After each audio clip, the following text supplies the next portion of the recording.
ஓட்டுநர் உரிமம் வைத்திருப்பவர்களில் 23 லட்சம் பேர் தற்போது செயலற்றவர்களாக பட்டியலிடப்பட்டுள்ளதாக கண்டறியப்பட்டுள்ளது.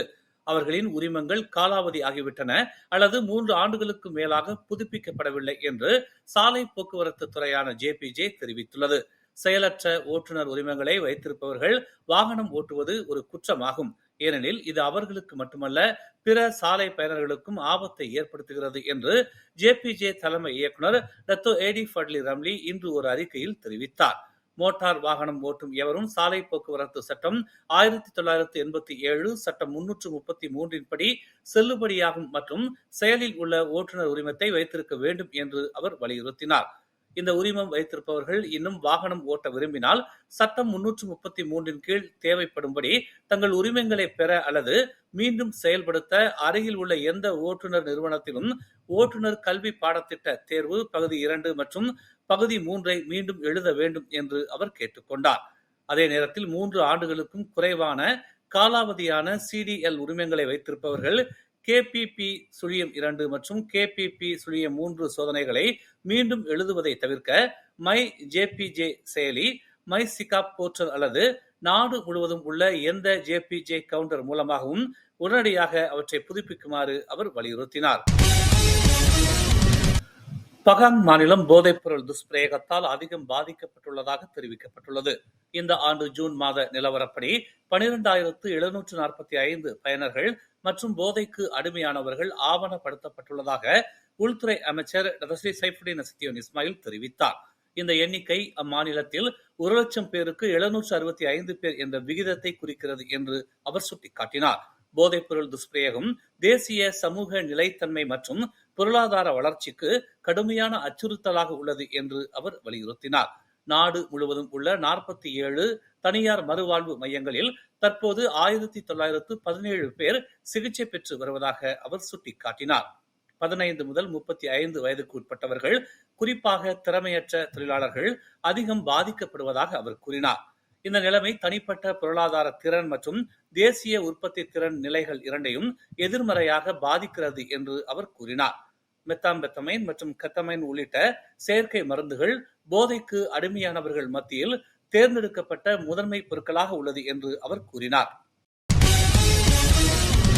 தேசிய உயர்கல்வி நிதிக் கழகமான PTPTN இந்த ஆண்டு உயர்கல்வி நிறுவனங்களில் சேருவதற்காக 27,674 மாணவர்களுக்கு 41.5 மில்லியன் கடன் முன்பண கொடுப்பனவை ஒதுக்கியுள்ளது.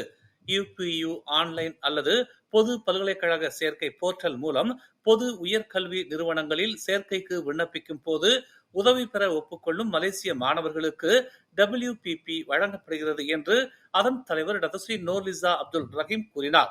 பொது பல்கலைக்கழகம் அல்லது பாலிடெக்னிக்கில் நுழைவதற்கான ஆரம்ப தயாரிப்பாக நிதி சுமைகளை குறைத்து அவர்களின் நலனை பாதுகாக்க ஒவ்வொரு தகுதியுள்ள மாணவரும் 1,500 ரிங்கிட் பெறுவார்கள் என்று தெரிவிக்கப்பட்டுள்ளது. வாழ்க்கை செலவு அல்லது கட்டணங்களை பற்றி கவலைப்படாமல் ஒவ்வொரு மாணவரும் தங்கள் படிப்பை தொடங்க வேண்டும் என்று தாங்கள் விரும்புவதாக அவர் இன்று ஒரு அறிக்கையில் தெரிவித்தார். நிதி கட்டுப்பாடுகள் காரணமாக கல்வியை தொடர்வதில் எந்த மாணவரும் பின்தங்கி இருக்கக்கூடாது என்பதை உறுதி செய்வதில் PTPTN உறுதி பூண்டுள்ளது என்று நோர்லிசா மேலும் கூறினார். சரவாக்கில் ரேபிஸ் ஒரு அச்சுறுத்தலாகவே உள்ளது என்றும் இவ்வாண்டு 2 மனித இறப்புகள் பதிவாகி உள்ளதாகவும் சரவா துணை பிரீமியர் டாக்டர் சிம் குய்ஹியான் தெரிவித்துள்ளார். 2017 ஆண்டு முதலில் இந்நோய் கண்டறியப்பட்டதிலிருந்து எண்ணிக்கை அதிகமாக உள்ளது என்று அவர் கூறினார். இப்போது அனைத்து விலங்கு கடிகளிலும் கிட்டத்தட்ட பாதி தெருநாய்கள் மட்டுமல்ல, செல்ல பிராணிகளில் இருந்தே வருகின்றன என்றும் அவர் கூறினார். எந்த ஒரு விலங்கும் ரேபிஸுக்கு நோய் எதிர்ப்பு சக்தி இல்லை என்பதை இது நிரூபிக்கிறது என்று அவர் சுட்டிக்காட்டினார். அது செல்ல பிராணியாக இருந்தாலும் சரி, தெருநாயாக இருந்தாலும் சரி என்று அவர் இன்று சராவா அளவிலான உலக ரேபிஸ் தின 2025 நிகழ்வில் கூறினார். 14 வயதுக்கு உட்பட்ட குழந்தைகள் சமூக ஊடகங்களை பயன்படுத்த அனுமதிக்கப்படக்கூடாது என்று பெரும்பாலான மலேசியர்கள் கருத்து தெரிவித்துள்ளனர். ஆனால் பள்ளிகளில் ஸ்மார்ட் போன்களை தடை செய்வது குறித்து கருத்துகள் பிரிக்கப்பட்டுள்ளன என்று அறிக்கைகள் தெரிவிக்கின்றன.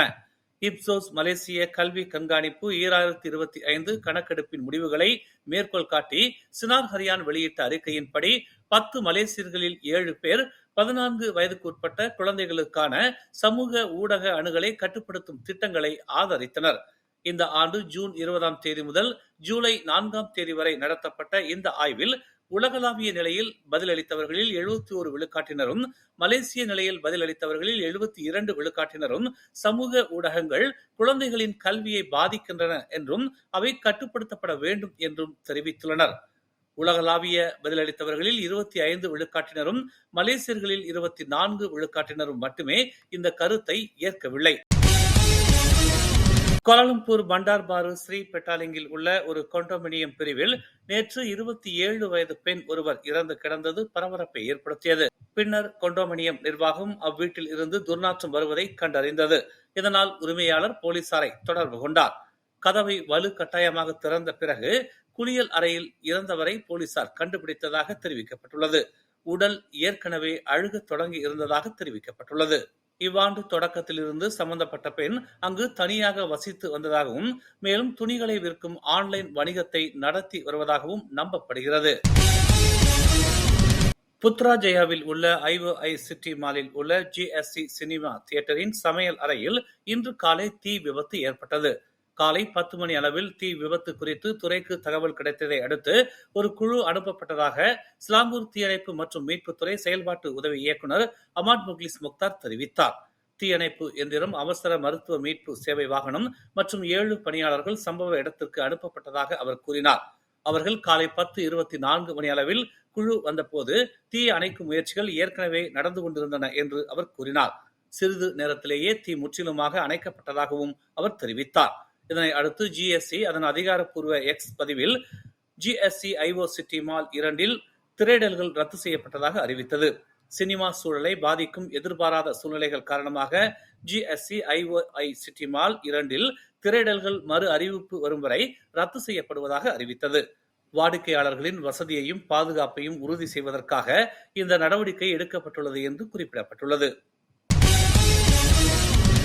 ஈப்போ, செம்மோர், ஜலான், சிலாங் 3 உள்ள ஒரு உணவகத்தில் உணவக உரிமையாளரின் வலது கை இறைச்சி சாணைக்குள் சிக்கியதில் பலத்த காயமடைந்தார். 41 வயது அந்த நபர் மீன் ஃபில்லட்டுக்காக உணவு சாணையில் சமையல் பொருட்களை தயாரித்துக் கொண்டிருந்த போது அவரது வலது கை சிக்கிக் கொண்டதாக பேரா தீயணைப்பு மற்றும் மீட்புத்துறையின் செயல் உதவி இயக்குநர் ஷஸ்லின் முகமது ஹனாஃபியா கூறினார். தீ அணைப்பு வீரர்கள் சம்பவ இடத்திற்கு வந்தபோது பாதிக்கப்பட்டவரின் கை இன்னும் எந்திரத்தில் இருந்தது. அவர் சுய நினைவுடன் இருந்தார். எனவே பாதிக்கப்பட்டவருக்கு வலி இருந்ததால் அவரது கையில் மயக்க மருந்து கொடுக்க சுகாதார அமைச்சின் மருத்துவ குழு பரிந்துரைக்கப்பட்டது. இந்நிலையில் சிறப்பு உபகரணங்களை பயன்படுத்தி எந்திரத்தின் அடிப்பகுதியை திறந்து அரைக்கும் கியரை எதிர் திசையில் திருப்பியதன் மூலம் பாதிக்கப்பட்டவரின் கையை தனது குழுவினரால் அகற்ற முடிந்தது என்று அவர் கூறினார். பாதிக்கப்பட்டவர் மருத்துவமனைக்கு கொண்டு செல்ல மருத்துவ குழுவிடம் ஒப்படைக்கப்பட்டார். அவரது வலது கையில் 4 விரல்களில் பலத்த காயம் ஏற்பட்டுள்ளதாக அவர் கூறினார். மேலும் செய்திகளை தெரிந்து கொள்ள தமிழ் மலர் நாளிதழை பாருங்கள்.